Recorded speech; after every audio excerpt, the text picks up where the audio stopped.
বেশি সময় সিআইডি তদন্তকারীদের মুখোমুখি হওয়ার পর ভবানী ভবন বেরোচ্ছেন অভিষেক বন্দ্যোপাধ্যায়। আমরা দেখতে পাচ্ছি ভবানী ভবনের যে বিল্ডিং, সেই বিল্ডিং থেকে অভিষেক বন্দ্যোপাধ্যায় বেরোলেন, গাড়িতে উঠছেন। অভিষেক অভিষেক অভিষেক অভিষেক অভিষেক না, তিনি সংবাদ মাধ্যমের দেখলাম তিনি গাড়িতে ছিলেন।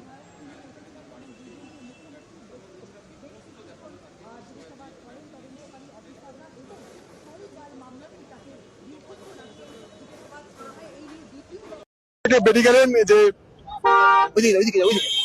এর মধ্যে অভিষেক বেরিয়ে গেলেন 8.5 ঘন্টা পর সিআইডি দপ্তর থেকে বেরোলেন। সিআইডি দপ্তর থেকে বেরোলেন, দেখতেই পেলেন সেই ছবি এবং দেখতেই পাচ্ছেন সেই ছবি 8.5 ঘন্টা পর অভিষেক অভিষেক 8.5 ঘন্টা পর অভিষেক অভিষেক দেখতে হবে 8.5 ঘন্টা পর বেরোলেন অভিষেক অভিষেক দেখতে পাচ্ছেন যে 8.5 ঘন্টা পর অভিষেক বেরোলেন।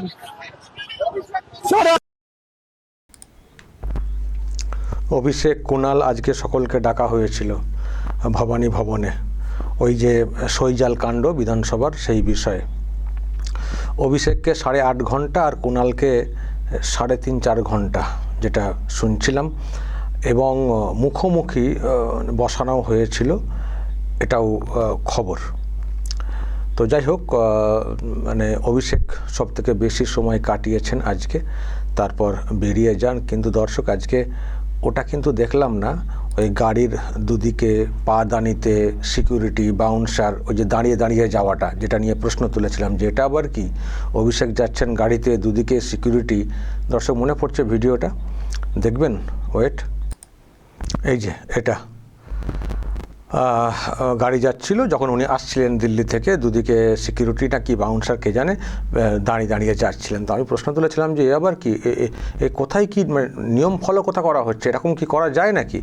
এবং ওই যে যেদিন গেছিলেন, মানে ওই দিনই গেছিলেন ভবানী ভবনে, সেদিনও দেখেছিলাম গাড়িটা যখন ঢুকছিল, গাড়ির দুদিকে এখানে আবার তিনজন করে 6 জন, 3 জন করে যেন সেই ট্রেকারে যাওয়া গ্রামের দিকে যেগুলো দেখতাম।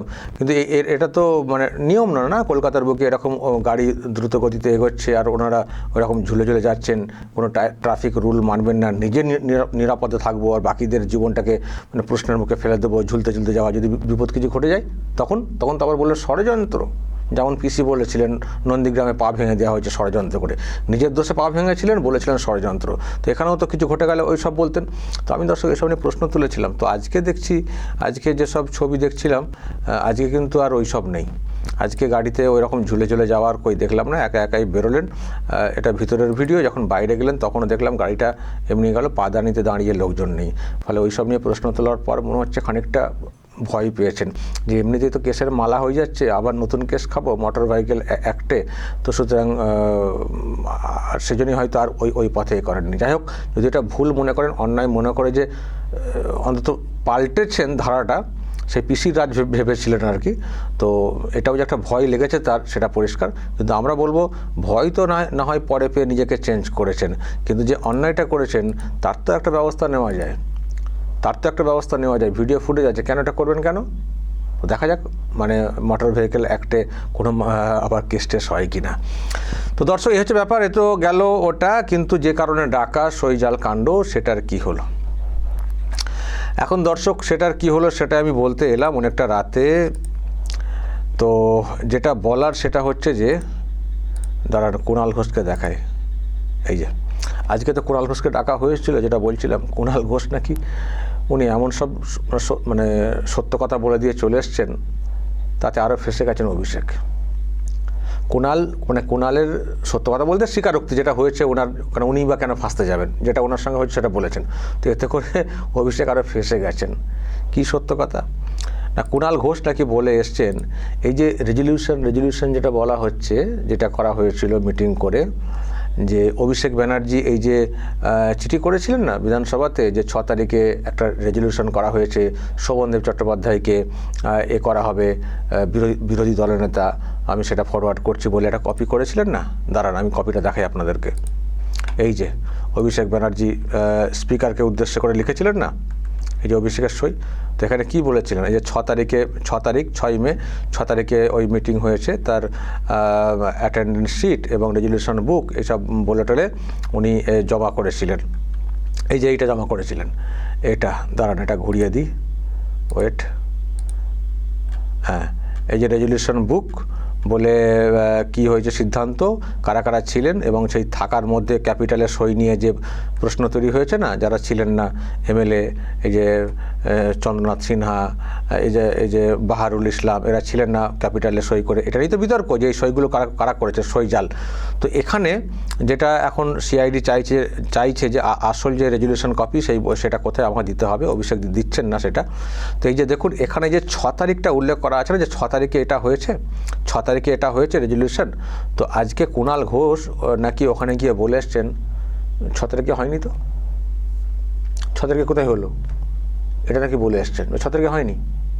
মানে কুণাল ঘোষ আজকে অভিষেকের সামনে গিয়ে বলে এসছেন 6 তারিখে এটা হয়নি, অথচ অভিষেক 6 তারিখের ডেটে রেজলিউশন কপি দিয়ে স্পিকারের কাছে ফরওয়ার্ড করছেন যে এই সিদ্ধান্ত হয়েছে 6 তারিখে, এই হচ্ছে অ্যাটেন্ডেন্স, এই রেজলিউশন কপি বলে ফরওয়ার্ড করছেন। তো এই 6 তারিখে যেটা উল্লেখ করেছেন কুণাল ঘোষ বলে এসছেন, কুণাল ঘোষের সই তো ওখানে দেখানো হচ্ছে।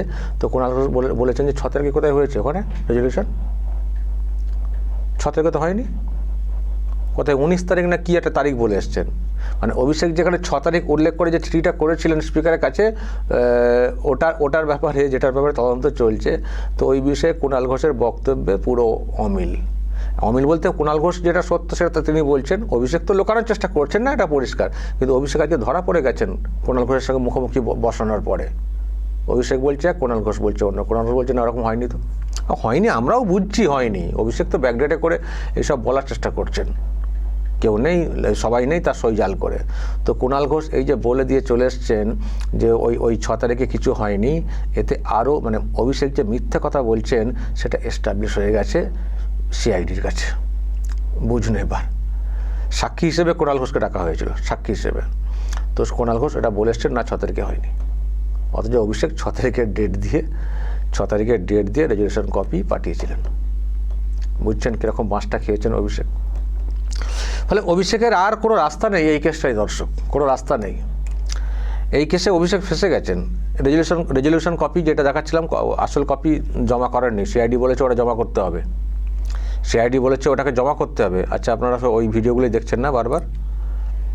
আচ্ছা দেখুন, তো সিআইডি বলেছে যে করতে হবে, রেজলিউশন কপির মানে অরিজিনাল যেটা সেটা দিতে হবে, উনি দিচ্ছেন না। দেবেন কি করে? দিলে ধরা পড়ে যাবে না, হ্যান্ড রাইট এক্সপার্ট, ফরেন্সিক হবে, ডেট তারিখ যে ব্যাপারগুলো যারা বলেছেন, মানে এত এইরকম চুকলিবাজি কেউ করে? রেজলিউশন একটা এই বিষয়ে একটা রেজলিউশন একটা সিস্টেম আছে, সেটা একটা নির্দিষ্টভাবে করে নিয়ম মাফিক করবেন না, একটা নিজের মন গড়া করে একটা ডেট বসিয়ে দিয়ে ব্যাক ডেটে, কি মুদিখানার দোকান নাকি? মুদিখানার দোকানেও ডেট মেনটেন করে চলে। তো করেছেন, এখন আপনার দলেরই এমএলএটা প্রকাশ করে দিয়েছেন যে আমি ছিলাম না, আমার সই কী করে হলো। এখন সেখান থেকে আরও কেচে করতে কেউটে বেরিয়েছে যে রেজলিউশন তো ওই তারিখে হয়নি, তো ওই তারিখটা কী করে উল্লেখ হলো। এখন যে কুণাল ঘোষ এখনও আছেন আপনাদের সঙ্গে কালীঘাট তৃণমূলের সঙ্গে, তিনি আবার ওই কথা বলে দিয়ে চলে এসছেন। তো যেটা বলছেন তিনি বা কেন আর 3.5 বছর জেল খেটেছেন, আবার কেন নতুন করে জেল খাটতে যাবেন? ধরা পড়ে গেছেন না পুরো বিষয়টা। এখানে মিথ্যা কথা বলে লাভ হবে না কিছু। ফলে অভিষেক ফেসে গেছেন, পরিষ্কার কথা। আর রেজলিউশন কপি বলেছে সিআইডি, ওটা আপনাকে দিতে হবে, নাহলে মুশকিল আছে। ওটা আপনাকে দিতে হবে, আপনি তো ফরওয়ার্ড করেছেন, কোত্থেকে পেয়েছেন? ওটা নিশ্চয়ই আপনার কাছে ছিল, আপনি তো ফরওয়ার্ড করেছেন। আপনি কোথায় রেখেছেন বা কাকে রাখতে বলেছেন, কোত্থেকে আপনি পেয়েছিলেন, যেটা থেকে আপনি ফরওয়ার্ড করেছেন, সে জেরক্স কপি হোক বা ছবি তুলে হোক, তো আপনাকে বলতে হবে, এটা আপনাকে দিতেই হবে। আপনি কেন দেবেন না? তার মানে আপনি কোঅপারেট করছেন না। অভিষেক এড়িয়ে যাওয়ার চেষ্টা করছেন, বুঝতেই পারছেন, যেহেতু ফেসে গেছেন, ভাবছেন যেটা একটু থাকদামা দিয়ে তারিখ পে তারিখ করে দেবো, যেরকমভাবে ওনারা আগে করে বাঁচতেন। আর তো সেই দিন নেই, আর তো পিসির রাজ নেই যে সিআইডি বা 2 দিন পর ভুলে যাবে, তারিখ পে তারিখ করে দেবে বা চলে যাবো অন্য কিছু। আর কোর্টেরও বিচারপতি আছেন কৌশিক চন্দ্র, উনি বলে দিয়েছেন আগে যে গ্রেপ্তারে ভয় পাচ্ছেন, তো ঠিক আছে যান, এখন গ্রেপ্তারির কথা কিছু বলছি না, কিন্তু দেখবো আপনি কতটা কোঅপারেট করছেন। চলুন 2 সপ্তাহ পরে আবার হিয়ারিং হবে, আপনাকে পুরো কোঅপারেট করতে হবে। তো কোঅপারেটের যে ব্যাপার শুনছি, সিআইডি অসন্তুষ্ট, আজও অসন্তুষ্ট, সেই জন্য তো 8.5 ঘন্টা রেখে দিয়েছিল, অসন্তুষ্ট, পাকামো করছেন। মাঝে মধ্যে মেজাজ দেখাচ্ছেন, মাঝে মধ্যে আবার নিস্তেজ হয়ে পড়ছেন, এমনটাই শুনছিলাম, মানে সূত্রের খবর পাচ্ছিলাম। তো সিআইডি লাস্ট বলেছে আপনাকে এই কপি দিতে হবে, নাহলে কিন্তু আমরা কোর্টে গিয়ে বলবো, আপনি কোঅপারেট করছেন না, এটা নাকি বলা হয়েছে। তো দর্শক, আমি দেখছি অনেকে খবর দেখাচ্ছে যে সন্তুষ্ট নয় সিআইডি, আবারও ডাকা হতে পারে। কুণাল ঘোষ আর ওই অভিষেকের কথার যেহেতু মিল পাওয়া যায়নি, আবার ডাকা হবে। কিন্তু আমি যেটা বুঝছি বা আমি যেটা সূত্রে জানতে পারছি, মানে আমার সূত্র যেটা বলছে আর ডাকা হবে না, অন্তত কোর্টে এটা শো করার আগে আর মনে হয় ডাকা হবে না। যদি উনি নিজের ইচ্ছায় কপি জমা দিতে যান তো ঠিক আছে, অরিজিনাল কপি, সম্ভবত আর ডাকা হবে না।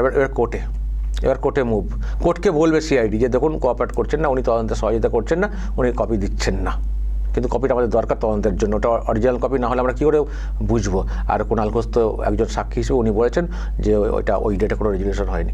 তাহলে এটা কোর্টে এবার বলবে, কারণ কোর্টে বলার মতো জিনিস পেয়ে গেছে সিআইডি। দেখুন না তারপর কোর্ট কী করে, কোর্ট হাত খুলে দেবে পুলিশের হাত খুলে দেবে, দেখবেন। আর সিআইডিও যেন সেরকমই একটা চাইছে যে কোর্ট একেবারে ডিরেকশনটা দিয়ে দিক, নাহলে এক্ষুনি বলে পুলিশ ইচ্ছা করে এই করছে সেই করছে বলছে, তো সিআইডি ইচ্ছা করে করছে, পলিটিক্যাল প্রতিহিংসা এসব বলবে। তো কোর্ট যদি বলে দেয় কোঅপারেট করছেন না, ঠিক আছে আপনার ব্যবস্থা নেন, তখন আরও সুবিধা হয়ে যাবে।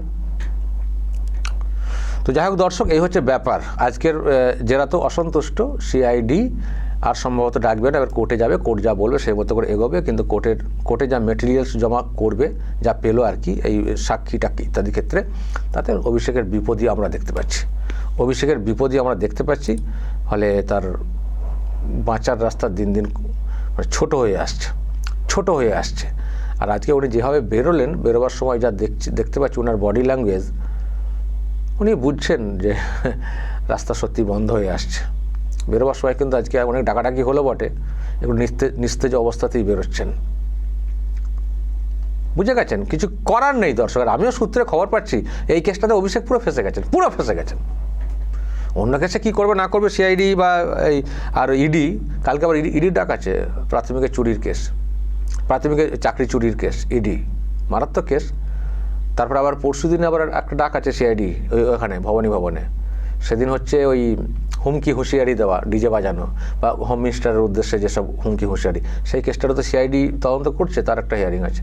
তো এদিকে চলছে হিয়ারিং। তো আমি যেটা বলতে চাইছিলাম যে সেন্ট্রাল এজেন্সি কী করবে জানি না, কিন্তু শুভেন্দু অধিকারীর সরকার যেটা চলছে, এই পুলিশই যে কাবু করতে পারবে বা পুলিশই দেখবেন একদিন ধরে ফেলবে, এটা আমার কোথাও মনে হচ্ছে। সেন্ট্রাল এজেন্সি কবে ধরবে জানি না, কিন্তু রাজ্যের পুলিশ, শুভেন্দুর সরকারের পুলিশ দেখবেন কোন দিন গ্রেপ্তার করে নিয়েছে। আর কোর্টেরও একটা মানে হাত খুলে দেওয়ার যে বিষয়টা আমি কোথাও ফিল করছি দর্শক। দেখবেন পরের দিনে হিয়ারিংটা যেটা হবে, দেখবেন কি হয়। দর্শক বলবেন, ভিতরের খবর দিলাম যে কুণাল ঘোষের স্বীকারোক্তিতে আরও ফেঁসে গেছেন অভিষেক। এবার দর্শক যদি আপনাদের কিছু বলার থাকে বলবেন, যা বলার বলবেন, এবং নজর রাখবেন আরামবাগ টিভিতে।